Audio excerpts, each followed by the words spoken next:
ಎಲ್ಲರಿಗೂ ನಮಸ್ಕಾರ. Welcome to my YouTube channel ಅಂತ ಹೇಳ್ತಾ, ಈ ವಿಡಿಯೋದಲ್ಲಿ ನಾನು ಕರ್ನಾಟಕ ಫಾರೆಸ್ಟ್ ಡಿಪಾರ್ಟ್ಮೆಂಟ್ ರೆಕ್ರೂಟ್ಮೆಂಟ್ ಬಗ್ಗೆ ತಿಳಿಸ್ತೀನಿ. ಇಲ್ಲಿ ನೋಡಿ, ನೀವು SLC ಇದಕ್ಕೆ ನೇರ ನೇಮಕಾತಿಯಾಗಿರೋದ್ರಿಂದ SLCಯಲ್ಲಿ ಮಾರ್ಕ್ಸ್ ಮೇಲೆ ಮೆರಿಟ್ ಆಧಾರದ ಮೇಲೆ ನಿಮ್ಮ ಸೆಲೆಕ್ಟ್ ಮಾಡ್ತಾರೆ. ಇಲ್ಲಿ ನೋಡಿ, ನಿಮ್ಮ SLCಯಲ್ಲಿ 75ಇಂದ 90 ಮೇಲಿದ್ರೂ ಯಾವ್ಯಾವ ಡಿಸ್ಟಿಕ್ ಆಗಿದೆ, ನಿಮಗೆ ಕಡಿಮೆ ಪರ್ಸೆಂಟ್ ಇತ್ತಾ, 75% ಆ ರೀತಿ ಇತ್ತಾ, ನೀವು ಯಾವುದಂದ್ರೆ ಯಾವುದಕ್ಕೆ ಹಾಕೋಕ್ಕಾಗಲ್ಲ. ಯಾವ ಜಿಲ್ಲೆಗಾದರೆ ಕೆಲವೊಮ್ಮೆ ನಿಮ್ಮ ಪರ್ಸೆಂಟೇಜ್ ಕಡಿಮೆ ಇದ್ದರೂ ಒಳ್ಳೆ ಕರೆಕ್ಟಾಗಿರೋ ಡಿಸ್ಟಿಕ್ಗಳಿಗೆ ಸೆಲೆಕ್ಟ್ ಮಾಡಿದ್ರೆ ನೀವು ಸೆಲೆಕ್ಟ್ ಆಗೋ ಚಾನ್ಸಸ್ ತುಂಬಾ ಇರ್ತದೆ. ನಾವು ಅದಕ್ಕೋಸ್ಕರ ಯಾವ ಡಿಸ್ಟಿಕ್ ಹಾಕಿದರೆ ಪಕ್ಕಾ ನಮಗೆ ಸಿಗುತ್ತೆ. ನೋಡಿ, ನಮ್ಮದು 75 ಇದೆ, 70% ಇದೆ, ಮತ್ತು 80% ಇದೆ, ಇದು ನಮಗೆಲ್ಲ ಸಿಗುತ್ತಾ, ಈ ಥರ ಒಂಚೂರು ಯೋಚನೆಗಳಿರ್ತವೆ. ಆದರೂ ಸಿಗುತ್ತೆ. ನಾವು ಏನು ಮಾಡಬೇಕು ಅಂದರೆ ಕರೆಕ್ಟಾಗಿರೋ ಅಂದರೆ ಕರೆಕ್ಟಾಗಿ ನಿಮ್ಮ ಮಾರ್ಕ್ಸಿಗೆ ನಿಲ್ಲುವ ಡಿಸ್ಟಿಕ್ಗಳಿಗೆ ಮಾತ್ರ ನೀವು ಹಾಕಬೇಕಾಗುತ್ತೆ. ಆಗ ನೀವು ಮೆರಿಟ್ ಲಿಸ್ಟಲ್ಲಿ ಬರೋ ಚಾನ್ಸಸ್ ಇರುತ್ತೆ. ಮುಂದಿನ ಟಿಪ್ಸ್ ನೋಡೋದಾದರೆ, ತುಂಬ ಜನಕ್ಕೆ ಆಸೆ ಇರ್ತದೆ ಫಾರೆಸ್ಟ್ ಡಿಪಾರ್ಟ್ಮೆಂಟಲ್ಲೇ ನಾನು ಕೆಲಸ ಮಾಡಬೇಕು ಅಂತ. ನೋಡಿ, ಇದೊಂದು ಸುವರ್ಣ ಅವಕಾಶ ಇದೆ, ಆದರೆ ನಾವು ಕರೆಕ್ಟಾಗಿ ಬಳಸಬೇಕಾಗಿದೆ. ಅವಕಾಶ ಸೀಮಿತ, ಆದರೆ ನಾವು ಬಳಸಬೇಕಾಗ್ತದೆ. ಇನ್ನೂ ಯಾರ್ಯಾರು ಅರ್ಜಿ ಹಾಕಿಲ್ಲ, ದಯವಿಟ್ಟು ಅರ್ಜಿ ಹಾಕಿ. ನೆಕ್ಸ್ಟ್ ನೀವೇನಾದರೂ ಕಾಮೆಂಟ್ ಮಾಡಿದ್ರೆ ನಾನು ಅರ್ಜಿ ಹಾಕೋದು ಯಾವ ರೀತಿ ಅಂತಲೂ ಕೂಡ ಒಂದು ವಿಡಿಯೋ ಮಾಡಾಕ್ತೀನಿ, ನೋಡಿ. ಇದು ಆರ್ಗನೈಸೇಷನ್ ಕರ್ನಾಟಕ ಡಿಪಾರ್ಟ್ಮೆಂಟ್ KFTಯಿಂದ ಮಾಡಿದ್ದಾರೆ. ಕರ್ನಾಟಕ ವನ್ಯಜೀವಿಗಳನ್ನು ವನ ಸಂರಕ್ಷಣೆ ಮಾಡುವ ಕಾಯಕ ಆಗ್ತದೆ. ಇದು ನಮ್ಮ ಅರಣ್ಯ, ನಮ್ಮ ಹೆಮ್ಮೆ ಆಗಿರ್ತದೆ. ನೋಡ್ಬೋದು, ಇಲ್ಲಿ 750 ಪೋಸ್ಟ್ ಇದೆ, ಕಡಿಮೆನೇ ಇದೆ. ಕರ್ನಾಟಕದಲ್ಲಿ ವಿವಿಧ ನೀವು ಸರ್ಕಲ್ ಯಾವ್ಯಾವ ಸರ್ಕಲ್ ಸೆಲೆಕ್ಟ್ ಮಾಡಬೇಕು ಅಂತಲೇ ಇವಾಗ ಹೇಳೋದು ನಾನು. ನಂತರ ಫಾರೆಸ್ಟ್ ಅಬ್ಸರ್ವರ್ ಅಥವಾ ಫಾರೆಸ್ಟ್ ವಾಚರ್ ಅನ್ನೋದು ಇದು ಪೋಸ್ಟ್ ನೇಮು.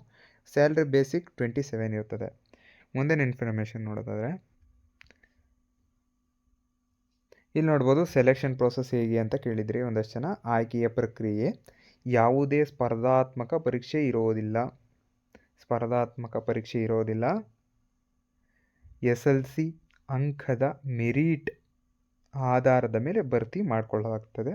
ಮುಖ್ಯವಾಗಿ ಇಲ್ಲಿ ಫಿಸಿಕಲ್ ಟೆಸ್ಟ್, ಮೆಡಿಕಲ್ ಟೆಸ್ಟ್ ಇದು ಬೇಕೇ ಆಗುತ್ತೆ. ನಿಮ್ಮ ಮೆಡಿಕಲ್ಲು ಸ್ವಲ್ಪ ಒಂದು ನೋಟಿಫಿಕೇಷನ್ದು PDF ಲಿಂಕ್ ಹಾಕಿರ್ತೀನಿ, ನೋಡಿ ಬೇಕಾದ್ರೆ. ಅದರಲ್ಲಿ ಯಾವ್ಯಾವ ರೀತಿ ಮೆಡಿಕಲ್ ಟೆಸ್ಟ್ ಇರುತ್ತೆ ಮತ್ತು ಫಿಸಿಕಲಾಗಿ ನೀವು ಯಾವ ರೀತಿ ಫಿಟ್ ಆಗಿರಬೇಕು, ಇವೆರಡರ ಬಗ್ಗೆನೂ ವಿಡಿಯೋ ಕೂಡ ಮಾಡಾಕಿದ್ದೀನಿ, ನೋಡಿ ಬೇಕಾದರೆ.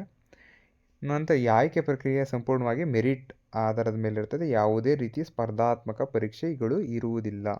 ಬದಲಿಗೆ ಮೆರಿಟ್ ಲಿಸ್ಟ್ನಲ್ಲಿ ಈ ಕರ್ನಾಟಕ ಫಾರೆಸ್ಟ್ ಡಿಪಾರ್ಟ್ಮೆಂಟ್ ವಾಚರ್ ಜಾಬ್ಗೆ ಸೆಲೆಕ್ಷನ್ ಮಾಡ್ತಾರೆ. ನೋಡಿ, ನಾವಿಲ್ಲಿ ಜಿಲ್ಲಾವಾರು ಪೋಸ್ಟ್ಗಳ ವಿವರಗಳನ್ನ ನೋಡ್ತಿದ್ರೆ, ಇಲ್ಲಿ ನೋಡಿ ಪೋಸ್ಟ್ಗಳು ವಿವರಗಳನ್ನ ನೋಡ್ತಿದ್ರೆ ನಿಮ್ಮ ಜಿಲ್ಲೆಗೆ ಎಷ್ಟು ಪೋಸ್ಟ್ಗಳಿವೆ ಅಂತ ಮೊದಲು ನೋಡ್ಕೊಬೇಕು. ಸಂಪೂರ್ಣ ಮಾಹಿತಿ ಇಲ್ಲಿ ನೋಡ್ತಾ ಇದ್ದೀವಿ. ಇದು ಕಡೆ ಸೈಡ್ ಇದೆ. ಟೋಟಲ್ 750 ಪೋಸ್ಟ್ ಇದೆ. ಇದಾದಮೇಲೆ ನೋಡಿ, ಇಲ್ಲಿ ನೋಡಿ ಬೆಂಗಳೂರು ವಿಭಾಗಕ್ಕೆ ನೋಡ್ಬೋದು ಎಷ್ಟು ಪೋಸ್ಟ್ ಇದೆ ಅಂತ. ಬೆಂಗಳೂರು ವಿಭಾಗಕ್ಕೆ 17 ಪೋಸ್ಟ್ ಇದೆ, 70 ಪೋಸ್ಟ್ ಇದೆ. ಬೆಳಗಾವಿ 42 ಇದೆ, ಬಳ್ಳಾರಿ 62 ಇದೆ. ಆನಂತರ ಚಾಮರಾಜನಗರ 169 ಇದೆ, ಚಿಕ್ಕಮಗಳೂರು 56 ಇದೆ, ಧಾರವಾಡ 12 ಇದೆ, ಹಾಸನ 30 ಇದೆ, ಕೆನರಾ ಅಂದರೆ ಉಡುಪಿ ಹತ್ತು ಕಡೆ ತೀರಗಳು 60 ಇದೆ, ಮತ್ತು ಕೊಡಗು 32 ಇದೆ, ಕಲಬುರಗಿ 4 ಇದೆ, ಮಂಗಳೂರು 54 ಇದೆ, ಮೈಸೂರು 120 ಇದೆ, ಮತ್ತು ಶಿವಮೊಗ್ಗ 38 ಇದೆ. ನೋಡಿ, ಇದಿಷ್ಟು ಯಾವ್ಯಾವ ಡಿಸ್ಟಿಕ್ಗೆ ಅಂದರೆ ಸರ್ಕಲ್ಗೆ ಎಷ್ಟೆಷ್ಟು ಪೋಸ್ಟ್ ಇದೆ ಅಂತ ತೋರಿಸಲಾಗಿದೆ. ನೋಡಿ, ಬೆಂಗಳೂರು ಅಂತಂದರೆ ಜಾಸ್ತಿ ಜನ ಅಪ್ಲಿಕೇಶನ್ ಇರ್ತಾರೆ, ಪರ್ಸೆಂಟೇಜು ಜಾಸ್ತಿ ಇರ್ತದೆ ಅಂತ ಒಂದು ಅಂದಾಜು ಮೇಲೆ ಎಲ್ಲದ್ರ ಬಗ್ಗೆನೂ ಹೇಳ್ತೀನಿ. ನಿಮಗೆ ಯಾವುದು ಸೂಟ್ ಆಗುತ್ತೋ ನಾನು ಸಜೆಷನ್ ಮಾಡೋದು, ನಿಮಗೆ ನಿಮ್ಮ ಜಿಲ್ಲೆಯಲ್ಲೇ ಇರಬೇಕು ಆ ಥರ ಇದ್ದರೆ ನಿಮ್ಮ ಜಿಲ್ಲೆನೇ ಸೆಲೆಕ್ಟ್ ಮಾಡ್ಕೊಳ್ಳಿ. ಇಲ್ಲ ನಾನು ಹೊರ್ಗೆ ಹೋದ್ರೂ ಕೆಲಸ ಮಾಡಬಲ್ಲೆ, ಬೇರೆ ಡಿಸ್ಟಿಕ್ ಹೋದ್ರೂ ಕೆಲಸ ಮಾಡಬಲ್ಲೆ ಅಂದರೆ ಬೇರೆ ಡಿಸ್ಟಿಕ್ನ ನೀವು ಆಯ್ಕೆ ಮಾಡ್ಕೊಬೋದಾಗ್ತದೆ. ನೋಡಿ, ಬೆಂಗಳೂರಲ್ಲಿ ಮೊದಲು ನೋಡೋದಾದರೆ ಅಪ್ಲಿಕೇಶನ್ ಜಾಸ್ತಿ ಬಿದ್ದಿರ್ತವೆ ಮತ್ತು ಪರ್ಸೆಂಟೇಜು ಜಾಸ್ತಿ ಇರ್ತವೆ. ಆದರೂ ಒಂದೊಂದು ಸರಿ ನಾವು ಈ ಥರನೇ ಯೋಚನೆ ಜಾಸ್ತಿ ಮಾಡಿದ್ರೆ ಅಲ್ಲೂ ಕಡಿಮೆ ಬೀಳೋ ಚಾನ್ಸಸ್ಸು ಇರುತ್ತೆ. ಇಲ್ಲಿ ನೋಡಿ, ಬೆಳಗಾವಿ ಕೂಡ ಅಲ್ಲೂ ಅಪ್ಲಿಕೇಶನ್ ಬೀಳ್ತವೆ. ಬಳ್ಳಾರಿ ಅಲ್ಲಿ ಹೆಚ್ಚಿಗೆ ಹೈದರಾಬಾದ್ ಕರ್ನಾಟಕ ಆಗಿರೋದ್ರಿಂದ ನಾವು ಅಲ್ಲಿ ಅಪ್ಲಿಕೇಶನ್ ಹಾಕಲಿಕ್ಕೆ ಆಗೋಲ್ಲ ಬಳ್ಳಾರಿಲಿ. ನಂತರ ಚಾಮರಾಜನಗರ ನೋಡಿ 169 ಪೋಸ್ಟ್ ಇದೆ. ಇದು ನೋಡಲೇಬೇಕು. 169 ಪೋಸ್ಟ್ ಇದೆ. ಇರೋದ್ರಲ್ಲೇ ಹೈಯೆಸ್ಟ್ ಇರೋದ್ರಿಂದ ಇದಕ್ಕೆ ನೀವು ಫೋಕಸ್ ಮಾಡ್ಬೋದು, ಅಂದರೆ ಹೋಗ್ತೀವಿ ಅಂದರೆ. ಯಾಕಂದರೆ ಕೆಲವು ಜನ ಇದು ದೂರ ಅಂದರೆ ಬೆಂಗಳೂರು ಮತ್ತು ಇದು ಕಡೆ ಇರೋರು ಮತ್ತು ಕಲಬುರಗಿ ಕಡೆ ಅದು ಕಡೆ ಒಂದಷ್ಟು ಜನ ಹಾಕಬಹುದು, ಆಗದೇನೂ ಇರಬಹುದು. ಅದರಿಂದ ಪೋಸ್ಟು ಜಾಸ್ತಿ ಇವೆ, ಅಪ್ಲಿಕೇಶನ್ನು ಕಡಿಮೆ ಬಿಡೋ ಸಾಧ್ಯತೆ ಚಾಮರಾಜನಗರಕ್ಕಿದೆ. ಆದ್ದರಿಂದ ನನ್ನ ಪ್ರಿಫರ್ ಚಾಮರಾಜನಗರವಾಗ್ತದೆ. ನಂತರ ಚಿಕ್ಕಮಗಳೂರು, ಇಲ್ಲಿ ಅಲ್ಲೂ ಕೂಡ ಪರ್ಸೆಂಟೇಜ್ ಇರುತ್ತಾರೆ, ಅಪ್ಲಿಕೇಶನ್ನು ಹಾಕೋರ ಸಂಖ್ಯೆನೂ ಇರ್ತದೆ, ನೋಡ್ಕೊಂಡು ಹಾಕಬೇಕು. ಧಾರವಾಡ ಮತ್ತು ಇದು ಹತ್ತು ಕಡೆ ಹುಡುಗರು, ಬೀದರ್ ಹುಡುಗರು ಅವರೇ ಹಾಕ್ತಾರೆ. 12 ಪೋಸ್ಟ್ ಇದೆ. ಹತ್ತು ಕಡೆ ಬೇಕಾದ್ರೆ ನೀವು ಹಾಕ್ಕೋಬೋದು. ಕಲ್ಯಾಣ ಕರ್ನಾಟಕ, ಹೈದರಾಬಾದ್ ಕರ್ನಾಟಕ, ಬೆಳಗಾವಿ ಇದು ಕಡೆ ಬೇಕಾದ್ರೆ ಹಾಕ್ಕೊಳ್ಬೋದು. ನಂತರ ಹಾಸನ 30 ಪೋಸ್ಟ್ ಇದೆ. ಪೋಸ್ಟ್ ಕಡಿಮೆ ಇದೆ, ನೋಡ್ಬೋದು. ಇಲ್ಲೂ ಕೂಡ ಒಂದು ಚಾನ್ಸ್ ಇದೆ, ನೋಡಿ ಹಾಕಂಗಿದ್ರೆ. ನಂತರ ಕೆನರಾ ಅಂದರೆ ಉಡುಪಿ, ದಕ್ಷಿಣ ಕನ್ನಡ. ಇಲ್ಲೂ ನನ್ನ ಪ್ರಕಾರ ಇದು ಕಡೆ ಹಾಕಬೇಡಿ ಅಂತ ಯಾಕೆ ಹೇಳ್ತೀನಿ ಅಂದರೆ, ಉಡುಪಿಯಲ್ಲಿ ಮತ್ತು ದಕ್ಷಿಣ ಕನ್ನಡ ಸಾಕ್ಷರತೆ ಮತ್ತು SLC ರಿಸಲ್ಟು ಎಲ್ಲ ತುಂಬ ಜಾಸ್ತಿ ಇರ್ತದೆ ಇಲ್ಲಿ. ಆದ್ದರಿಂದ ಇಲ್ಲಿ ಹಾಕಬೇಡಿ ಅಂತ ನಾನು ಸಜೆಷನ್ ಕೊಡ್ತೀನಿ. ಎಲ್ಲಿ? ಕೆನರಾದಲ್ಲಿ. ಕೊಡಗುದಲ್ಲಿ 32 ಪೋಸ್ಟ್ ಇದೆ, ಆದರೆ ಆಗ್ಬೋದು, ನೋಡಿ ಹಾಕಬೇಕಾಗ್ತದೆ ನೀವು. ನಂತರ ಕಲಬುರಗಿ 4 ಪೋಸ್ಟ್ ಇದೆ. ಅಲ್ಲೇ ಅದು KK ಇರುತ್ತೆ, ಕಲ್ಯಾಣ ಕರ್ನಾಟಕ ಇರ್ತದೆ, ಅವರೇ ಅಪ್ಲಿಕೇಶನ್ ಹಾಕಬೇಕಾಗ್ತದೆ. ನಾವ್ಯಾರು RPC ಅವರು ಹಾಕೋಕ್ಕಾಗೋಲ್ಲ. ನಂತರ ಮಂಗಳೂರು ನೋಡಿ 54 ಪೋಸ್ಟರ್ಸ್ ಇದೆ. ಇದಕ್ಕೆ ಟ್ರೈ ಮಾಡ್ಬೋದು ಅಂತ ಹೇಳ್ತೀನಿ. ಮತ್ತು ಮೈಸೂರಿಗೂ ಅಷ್ಟೇ 120 ಪೋಸ್ಟ್ ಇದೆ, ಟ್ರೈ ಮಾಡ್ಬೋದು. ಜಾಸ್ತಿ ಸೆಕೆಂಡ್ ಬೆಸ್ಟ್ ಪೋಸ್ಟರ್ಸ್ ಯಾವುದಂದರೆ 120 ಮೈಸೂರಾಗಿರ್ತದೆ. ಪೋಸ್ಟರ್ಸ್ ಜಾಸ್ತಿ ಇದೆ ಅಂತ ಪೋಸ್ಟ್ ಅಪ್ಲಿಕೇಶನ್ನು ಬರೋ ಚಾನ್ಸಸ್, ಯಾಕಂದರೆ ಮೈಸೂರು ಸ್ವಲ್ಪ ದೊಡ್ಡ ಸಿಟಿ ಆಗಿರೋದ್ರಿಂದ ಅಪ್ಲಿಕೇಶನ್ ಬರೋ ಸಾಧ್ಯತೆ ಇರ್ತದೆ. ನೋಡ್ಕೊಂಡು ಹಾಕ್ಕೊಳ್ಳಿ ಅಂತ ಹೇಳ್ತೀನಿ. ನೀವು ನಿಯರೆಸ್ಟ್ ಇದ್ದರೆ ಅದಕ್ಕೆ ಹಾಕಲೇಬೇಕು, ಅನಿವಾರ್ಯ. ದೂರ ಹೋಗೋರು, ಜಿಲ್ಲೆ ಬಿಟ್ಟು ಜಿಲ್ಲೆ ಹೋಗಿ ಕೆಲಸ ಮಾಡ್ತೀವಿ ಅನ್ನೋರು, ನಿಮ್ಮಲ್ಲಿ ಆಸಕ್ತಿ ಇತ್ತು ಅಂದರೆ ದಯವಿಟ್ಟು ಹಾಕ್ಬೋದು. ಶಿವಮೊಗ್ಗನೂ ಅಷ್ಟೇ, ನಿಮ್ಮ ಆಸಕ್ತಿ ಮೇಲೆ ಇಲ್ಲೂ ಹಾಕ್ಬೋದು ಅಂತ ನಾನು ಹೇಳ್ತೀನಿ. ಯಾಕಂದರೆ 38 ಪೋಸ್ಟ್ ಇದೆ. ಸ್ವಲ್ಪ ಅಪ್ಲಿಕೇಶನ್ ಬೀಳೋ ಚಾನ್ಸಸ್ ತುಂಬ ಕಡಿಮೆ ಇರೋದ್ರಿಂದ ಇದು ಕೂಡ ಹಾಕಬಹುದು ಅಂತ ಹೇಳ್ತೀನಿ. ನಾನು ಹೈಯೆಸ್ಟ್ ಪ್ರಿಪೇರ್ ಮಾಡೋದು ಒಂದು ಚಾಮರಾಜನಗರ ಮಾಡ್ತೀನಿ, ನಾನು ಪ್ರಿಪೇರ್ ಮಾಡೋದಾದರೆ. ನಂತರ ಮೈಸೂರು ಬೇಡ ಅಂತೀನಿ, ಯಾಕಂದರೆ ಅಲ್ಲಿ ಅಪ್ಲಿಕೇಶನ್ ಬೀಳೋ ಚಾನ್ಸಸ್ ಇರೋದು.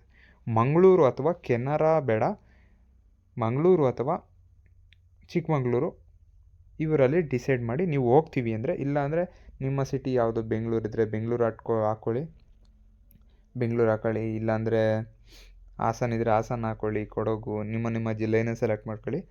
ಸ್ವಲ್ಪ ಟೆಕ್ನಿಕಲ್ ಯೂಸ್ ಮಾಡ್ತೀವಿ ಅಂದರೆ ಟೆಕ್ನಿಕಲ್ ಯೂಸ್ ಮಾಡಿ. ನಾನು ಹೇಳಿರೋ ಪೋಸ್ಟ್ಗಳು ಯಾವ್ಯಾವು, ಇವಾಗ ಚಾಮರಾಜನಗರ ಆಗಲಿ, ಅಂದರೆ ಬೆಂಗಳೂರು ಕಡೆ ಅಲ್ಲಿಗೆ ಹೋಗ್ತೀವಿ ಮಾಡ್ತೀವಿ ಅಂದರೆ ಚಾಮರಾಜನಗರ ಆಗಲಿ, ಮತ್ತು ಹಾಸನ ಆಗಲಿ, ಶಿವಮೊಗ್ಗ, ಮಂಗಳೂರು, ಚಿಕ್ಕಮಗಳೂರು ಇದು ಕಡೆ ನಾನು ಜಾಸ್ತಿ ಪ್ರಿಪೇರ್ ಮಾಡ್ತೀನಿ. ಮತ್ತು ಬೆಳಗಾವಿ ಅದು ಕಡೆಯಲ್ಲಿ ಬೇಡ ಅಂತ ಹೇಳ್ತೀನಿ, ಯಾಕಂದರೆ ಅಲ್ಲೇ ಅಭ್ಯರ್ಥಿಗಳಿರ್ತಾರೆ. ಅಲ್ಲೇ ಬೆಳಗಾವಿ ಯಾಕಂದರೆ ತಪ್ಪಿಲ್ಲ, ಬಟ್ ಇದು ಕಡೆಯಿಂದ ಹೋಗೋದ್ರೆ ಅಲ್ಲಿ ಸ್ವಲ್ಪ ಕಷ್ಟ ಆಗ್ತದೆ. ನಂತರ ಇಲ್ಲಿ ಬಳ್ಳಾರಿ, ಕಲ್ಯಾಣ ಕರ್ನಾಟಕ ಹೆಚ್ಚಿಗೆ ಪೋಸ್ಟರ್ಸ್ ಇರೋದ್ರಿಂದ ಅಲ್ಲಿ ನಾವು ಹಾಕೋಕ್ಕಾಗಲ್ಲ, ಯಾರು RPC ಅವರು. ನಂತರ ಚಿಕ್ಕಮಗಳೂರು ಹಾಕಬಹುದು. ಇದಿಷ್ಟು ನನ್ನ ಪ್ರಿಫರೆನ್ಸು. ನಾನು ಹೇಳಿರೋ ಇಷ್ಟು ಡಿಸ್ಟಿಕಲ್ಲಿ ಯಾವ್ದು ಬೇಕಾದರೂ ಹಾಕ್ಕೊಳ್ಳಿ. ನಿಮ್ಮದು ಒಳ್ಳೆ ಸ್ಕೋರ್ ಇತ್ತು ಅಂದರೆ ನೀವು ಯಾವುದಕ್ಕೆ ಹಾಕಿರೂ ನಡೀತದೆ. ಅಂದರೆ 85% ಮೇಲಿದ್ದರೆ ನೀವು ಯಾವ ಇದಕ್ಕೆ ಹಾಕಿದರೂ ನಡೀತದೆ. ಬಟ್ 75 ಇನ್ನು ಕೆಳಗೆ ಇನ್ನು ಅಂಡರ್ ಇರೋರು, 75 ಅಂಡರ್ ಇರೋರು ಕಷ್ಟ ಇರ್ತದೆ. ಆದರೆ 75 ಎಬೋ ಇರೋರು ಸ್ವಲ್ಪ ಒಂದು ಚಾನ್ಸ್ ಇರುತ್ತೆ. ಚಾನ್ಸ್ನ ಹೆಂಗೆ ಕ್ರಿಯೇಟ್ ಮಾಡೋದು ಅಂದರೆ ನೋಡಿ, ಇದೇ ಥರ ನಾವು ಯಾವ ಒಂದು ಸರ್ಕಲ್ಗೆ ಹಾಕ್ತೀವಿ ಅಂತ ತುಂಬ ತಲೆ ಆಲೋಚನೆ ಮಾಡಬೇಕಾಗ್ತದೆ. ಇನ್ನೊಂದು 75 ಮತ್ತು 80-85% ಇರೋರು ಒಂದು ಯೂಸ್ ಮಾಡ್ಕೊಬೇಕು. ಏನು? ಕನ್ನಡ ಅಭ್ಯರ್ಥಿ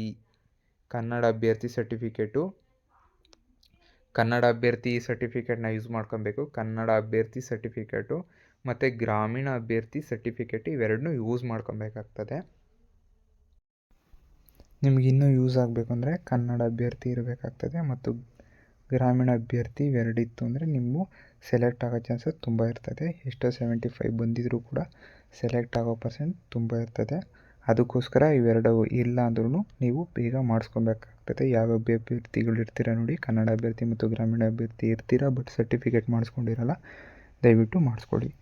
ಇದಿಷ್ಟು ನಾನು ನಿಮಗೆ ಕೊಡಬೇಕು ಅಂತ ಇದ್ದ ಮಾಹಿತಿ. ಈ ವಿಡಿಯೋ ಇಷ್ಟ ಆಯಿತು ಅಂದರೆ ದಯವಿಟ್ಟು ನೀವು ಸಬ್ಸ್ಕ್ರೈಬ್ ಮಾಡಿ. Thank you.